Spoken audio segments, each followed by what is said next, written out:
دا د آزادۍ ورځ ده، د زمري 24مه، هغه تاریخي ورځ چې اسلامي امارت بیا ځلې پر هیواد واکمن شو.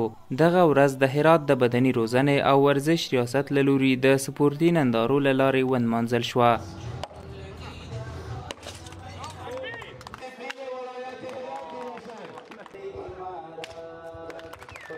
د مسؤلانو په خبره سپورت او لوبغاړي د ملی یووالي، پرمختګ او هیلو ځلونکي دي. حدوداً 54 فدراسیون ما اشتراک داشتن، فدراسیون‌های مختلف و نمایشات جالب دیدنی که بیننده تماشاگر او بودند. ورزش خود از او یک نماد صلح، دوستی، همدیگرپذیری و همچنان این ورزش هست که حد و مرز نداره. ورزشکار میتونه در تمام میادین بین‌المللی پرچم افغانستان به اهتزاز در بیاره. لوبغاړي خوښي څرګندولو سره وایي د اسلامي امارت له لوري ورته پوره پاملرنه او ملاتړ شوی چې دا چاره یې لا ډېر تمرین او خواریو ته هڅوي.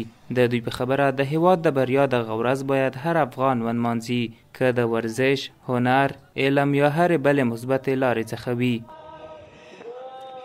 حمایت میکنم ما رو و تشکر از امارت اسلامی که همه حمایت میکنه ورزشکارا. خب یک تشکری خاص میکنه از رئیس تربیت بدنی.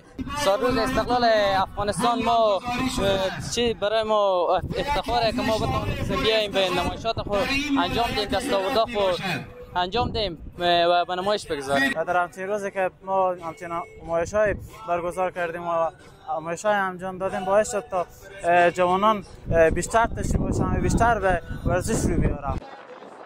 له تیرو 4 کلونو راهیسې د زمري 24مه د پلازمینې کابل په ګډون د هیواد ټولو ولایتونو کې د ادبي غونډو، سپورتي نندارو او عامو خلکو له لوري د هیواد بېلابېلو ښارونو او واټونو کې په شاندارو ولولو نمانځل کیږي. سید عالم هاشمي، حریت رادیو، هرات.